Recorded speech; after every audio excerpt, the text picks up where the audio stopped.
لله الذي أنزل على عبده الكتاب ولم يجعل له عوجا۔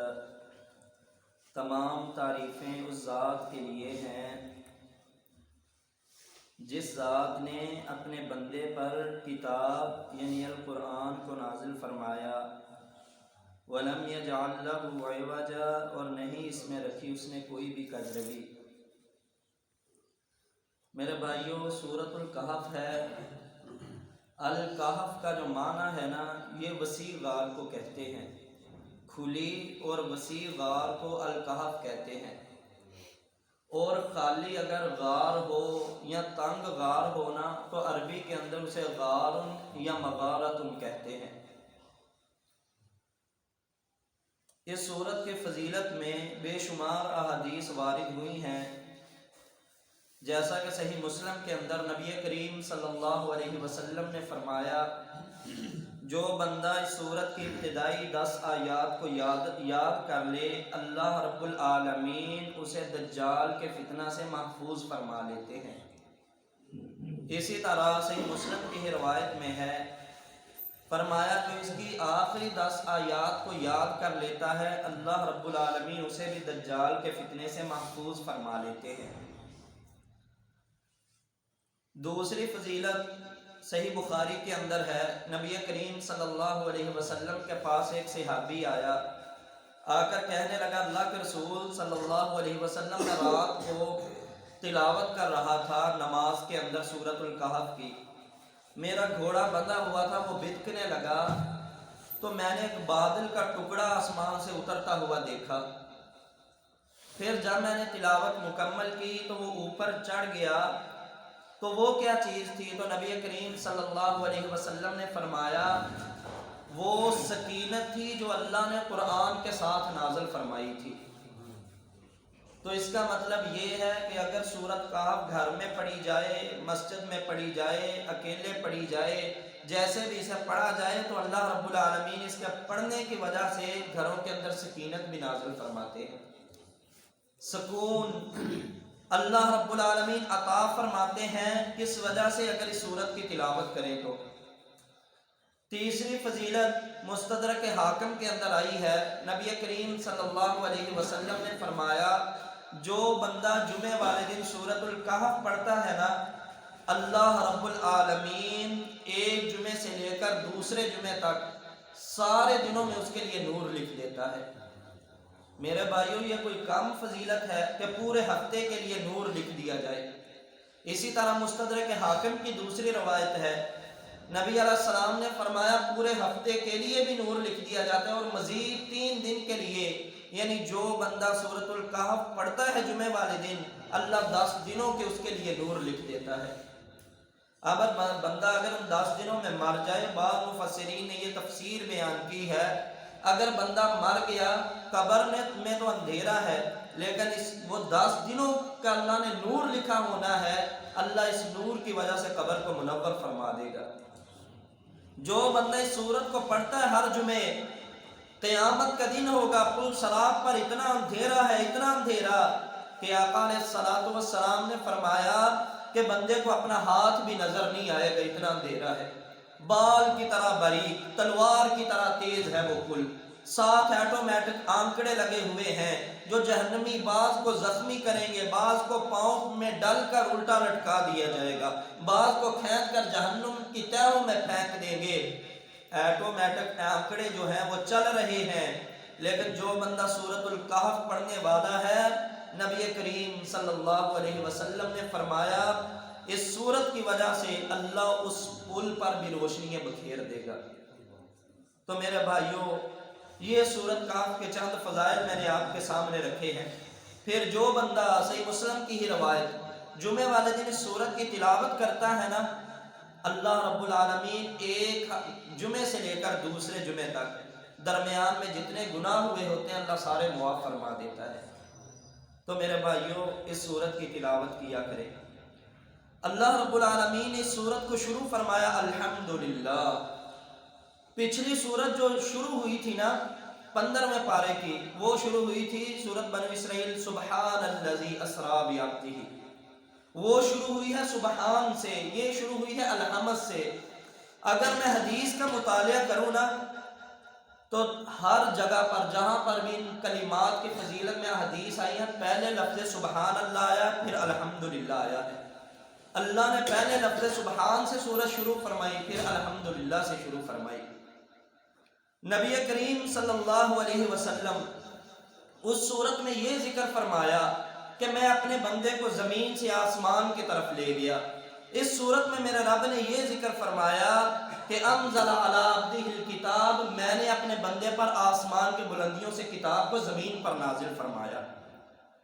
اس کے صورت کے اندر اللہ رب العالمین نے نبی علیہ السلام کے معراج کے چڑھنے کا واقعہ بیان فرما کر نبی کریم صلی اللہ علیہ وسلم کے لیے لفظ عبد استعمال فرمایا، اور اس میں آسمان کے بلندیوں سے قرآن اتار کر پھر نبی علیہ السلام کو علی عبدہ ہی اللہ رب العالمین نے لفظ عبد سے ہی مخاطب فرمایا۔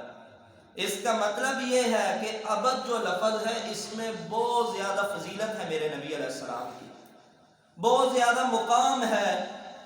اور میرے بھائیوں، نبی کریم صلی اللہ علیہ وسلم نے فرمایا جو بندہ بھی الحمدللہ ایک مرتبہ کہہ دے، ایک تو کوئی نعمت ملی نا، کھانا کھایا، پانی پیا، کوئی چیز کھا پی لی، پھر الحمدللہ کہتا ہے، وہ الگ بات ہے۔ چلتا پھرتا رب کی یاد آتی ہے، کہتا ہے الحمدللہ، اس کا یہ الحمدللہ کہنا میرے رب کو اتنا پسند آتا ہے۔ الحمدللہ تملأ المیزان، اللہ میزان کو نیکیوں سے بھر دیتا ہے۔ اللہ فرماتے ہیں میرے بندے کی طرف دیکھو، میری تعریف بیان کر رہا ہے، تو اللہ میزان کو نیکیوں سے بھر دیتے ہیں۔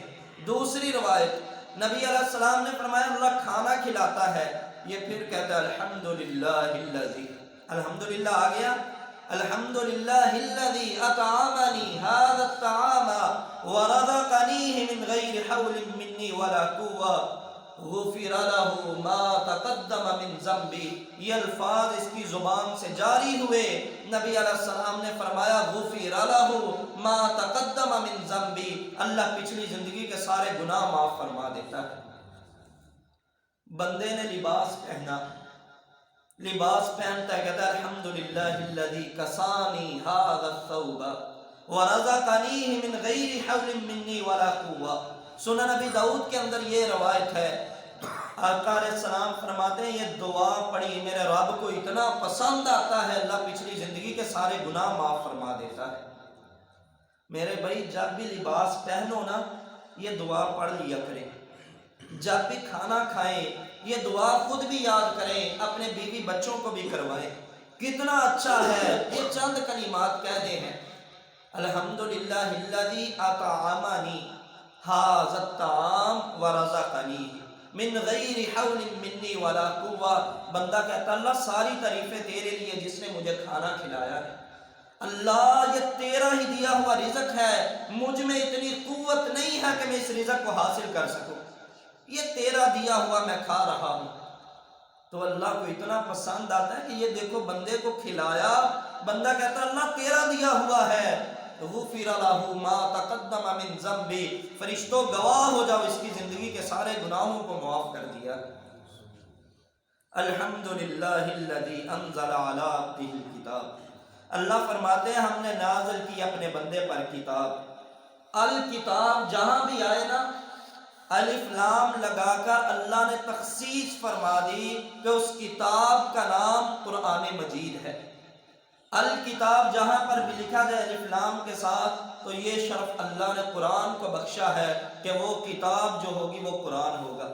تورات بھی آسمان سے آئی ہے، تورات نہیں، انجیل بھی آسمان سے آئی ہے، انجیل بھی نہیں، زبور بھی آسمان سے آئی ہے، زبور بھی نہیں، صحائف بھی آسمان سے اترے ہیں، وہ بھی نہیں۔ الکتاب سے مراد جہاں بھی میرا رب ذکر فرما دے، جہاں بھی حدیث میں آ جائے، عام کوئی بول چال والا عربی اپنی زبان کے اندر جب الکتاب کا لفظ بولے گا تخصیص اس کتاب قرآن کریم کی ہو جائے گی کہ اس سے مراد اللہ کی کتاب کا ذکر کیا جا رہا ہے، اس سے مراد اللہ کی کتاب القرآن ہے، قرآن مجید ہے۔ اللہ رب العالمین نے فرمایا ہم نے اپنے بندے پر اس کتاب کو نازل فرمایا وَلَمْ يَجْعَلْ لَهُ عِوَجًا، اس میں کوئی کجروی نہیں رکھی، کوئی ٹیڑھا راستہ نہیں رکھا۔ اور ایک اور جگہ پر میرا رب فرماتا ہے لوگو اگر یہ قرآن اللہ کے علاوہ نازل ہوا ہوتا نا تم اس میں فیہ اختلافا کثیرا، تم اس میں بہت زیادہ اختلاف پاتے، لیکن یہ رب کی طرف سے نازل ہوا ہے، کوئی اختلاف نہیں ہے، اس میں کوئی کجروی نہیں ہے۔ اور دوسرا یہ بھی وَلَمْ يَجْعَلْ لَهُ عِوَجًا، اس میں کوئی کجروی نہیں ہے، یہ بھی اس سے مراد لیا ہے بعض مفسرین نے۔ یہ نہیں کہ آج اس طرح کا ہے کل بدل جائے گا، کل اس کے اندر رد و بدل ہو جائے گا، نہیں میرے بھائیوں، قرآن جس حالت میں جبریل امین لے کر آئے ہیں قیامت کی صبح تک میرا رب اسے اسی حال میں رکھے گا۔ ایک زبر زیر کا بھی اس کے اندر نہ کوئی اضافہ کر سکتا ہے، نہ تبدیلی کر سکتا ہے، نہ تنقیص کر سکتا ہے۔ ایک بہت بڑا عیسائی رائٹر ہے، اس کا مکالمہ چھپا میں مسلمان کیوں ہوا، وہ کہتا میرے مسلمان ہونے کی وجہ ہی یہ تھی میں نے جتنی بھی کتابیں پڑھی، جتنا بھی مطالعہ کیا، ہر کتاب کے شروع میں مصنف ایک دیباچہ لکھتا ہے، ایک تقریر دیتا ہے، اس کے اندر وہ کہتا ہے اس میں جو غلطی ہو نا وہ میری طرف سے، اور مجھے جو بائبل قاری پڑھنے والا ہے وہ مجھے مطلع کر دے تاکہ آنے والے ایڈیشن میں اس کی اصلاح ہو سکے۔ آپ نے بھی بڑی کتابیں پڑھی ہوں گی، لکھا ہوتا ہے نا اسی طرح، لیکن کہتا واحد کتاب جب مسلمانوں کی کتاب قرآن کریم کا میں نے مطالعہ کیا، بھی پہلا صفحہ میں نے الٹا، لکھا ہوا تھا لا ریب فیہ ذالک الکتاب لا ریب فیہ ھدی للمتقین۔ اس میں غلطی آنا تو بڑے دور کی بات ہے، اس میں تو شک کی گنجائش بھی اللہ نے باقی نہیں رکھی۔ میرے بھائیو یہ ہے وہ الکتاب کہ اس میں شک ہی نہیں۔ کہنے لگا میں نے کہا دیکھوں تو صحیح، واقعی اس میں شک کی بھی گنجائش نہیں۔ میں نے لکھنا شروع کیا، قرآن کے بعض پاروں کی آیات کو میں نے دائیں بائیں کر دیا، چھٹے سپارے کی آیات کو ساتویں کو پہلے میں، چند آیات کو میں نے اس طرح کیا۔ میں نے پھر بعض الفاظ کو جو ملتے جلتے ارسلنا کا لفظ ہے نا، ارسلنا ہو بنا دیا، اس طرح میں نے ہو کا کی ضمیروں کی غلطیاں کر دی، چند مارکیٹ میں رکھے۔ کہنے لگا اللہ قسم درجنوں کے لحاظ سے قرآن میرے سیل ہوئے، لیکن جو لے کر جا رہا وہ چند دنوں بعد واپس لے کر آ رہا ہے، حضرت اس میں یہ آپ کے چھاپے کے اندر غلطی ہوئی ہے، یہ غلطی، نشاندہی لگا لگا کر لوگ لا رہے ہیں۔ میں نے کلمہ پڑھا، مسلمان ہو گیا۔ میں نے کہا ذالک الکتاب لا ریب فیہ، سمجھ آ گئی ہے مجھے یہ کیسی مقدس کتاب ہے۔ مسلمانوں آج اللہ نے اس کتاب کا محافظ ہمیں بنایا ہے، اتنی عظیم کتاب ہے۔ اللہ فرماتے ہیں اگر اس امانت کو انا عرضنا الامانۃ علی السماوات والارض والجبال، اگر میں آسمانوں پر نازل کرتا آسمان پھٹ جاتے، اگر اس میں نے امانت کو زمینوں پر نازل کرتا زمین ٹکڑے ٹکڑے ہو جاتی، پہاڑوں پر نازل کرتا پہاڑ اس کا بوجھ نہ اٹھا سکتے، اتنا وہ بالکل ریت کے ڈھیلے ثابت ہوتے۔ لیکن اے انسان تو نے اس امانت کو اٹھایا ہے، ذرا اس کا خیال کرنا، سمجھ اسے، پڑھ، تمہیں سمجھ آئے کہ میرا رب مجھ سے کیا کہہ رہا ہے۔ یہ تیرے رب نے تجھ سے باتیں کی ہیں، تجھے پہلی امتوں کے واقعات سنائے ہیں، جو سرکشی کرنے والا ہے وہ عاد و سمود کے واقعات پڑھے، جو اللہ کی عبادت سے اعراض کرنے والا ہے وہ قوم نوح کا واقعہ پڑھے، جو اپنے آپ کو بڑا جابر اور ظالم اور بڑے بڑے جو نیچے مظلوم طبقہ ہے، غریب طبقہ ہے، انہیں انسان ہی نہیں سمجھتا، اپنے سوا لوگوں کو کیڑے مکوڑے سمجھتا، وہ فرعون و حامان و قارون کے واقعات پڑھے، جو کہتا ہے میں بڑا طاقتور ہوں، میرا قبیلہ بہت بڑا ہے، وہ ابو جہل و ابو لہب کے واقعات پڑھے کہ وہ بھی خم ٹھونک کر آئے تھے۔ اللہ نے سارے واقعات بیان کر کے ہمارے لیے وہ نشان عبرت بنا دیے ہیں کہ لوگوں دیکھنا، اور ساتھ ساتھ میرے رب نے ہمیں بتایا ہے کہ کرامن کاتبین یعلمون ما تفعلون، تمہارے کندھوں پر نگران ہے، تمہاری ایک ایک چیز لکھ رہے ہیں۔ لوگوں قبر ایسی ہے، حشر ایسا ہے، بتایا ہے جنت ایسی ہے، جہنم ایسی ہے، بتایا ہے تھور ایسا ہے، سلسبیل کے چشمے ایسے ہیں، بتایا ہے حوض کوثر ایسا ہے، شرمگاہ سے نکلنے والی پیپ جہنم کی ایسی ہے، بتایا ہے ہمیں میرے رب نے کہ محشر کا نظام ایسا ہے اور جنت کی بہاریں ایسی ہیں، دونوں راستے دے دیے ہیں۔ اب جس راستے پر چلنا ہے اے انسان تیری اپنی مرضی، لیکن آگے والا معاملہ بڑا اوکھا ہے، آگے والا معاملہ بڑا سخت ہے، ذرا سوچ سمجھ کر چلنا۔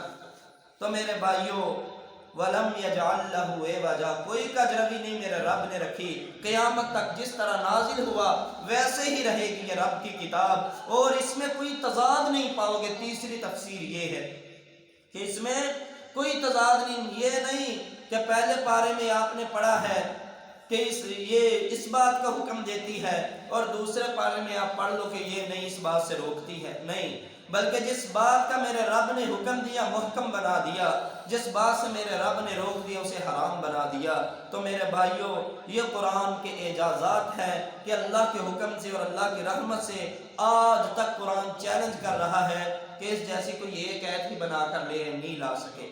قرآن کے اعجازات ہیں، قیامت کی صبح تک کوئی اس کی ایک زبر زیر کو بھی تبدیل نہیں کر سکتا اور انشاءاللہ نہیں کر سکے گا۔ بڑے بڑے لوگ آئے، کوششیں کرنے والوں نے کوششیں کی، طلب کرنے والوں نے طلب کیا، بڑے بڑے منگولوں جیسے لشکر آئے ہیں، لائبریریوں کی لائبریریاں، کارخانوں کے کارخانے قرآن کریم کے جلا دیے گئے، دریائے دجلہ میں بہا دیے گئے، قرآن کو ضبط کر لیا گیا۔ 1857 کی جب جنگ آزادی ہوئی، انگریز پورے سیل کانٹے سے لیس ہو کر آتے ہیں، سارے قرآنوں کو ضبط کر لو، مسلمانوں کی یہ کتاب لے لینی ہے۔ انہوں نے قرآن جہاں ملا ضبط کر لیا، مساجد و مدارس خالی کر دیے، لیکن کیا دیکھتے ہیں، ایک 7 سال کا بچہ جرنیل کے سامنے کھڑا ہے، کہنے لگا جرنیل تو مساجد سے مدارس سے تو قرآن ختم کر دے گا، جو قرآن ہمارے دلوں پر لکھا ہوا ہے اسے کیسے مٹا پائے گا؟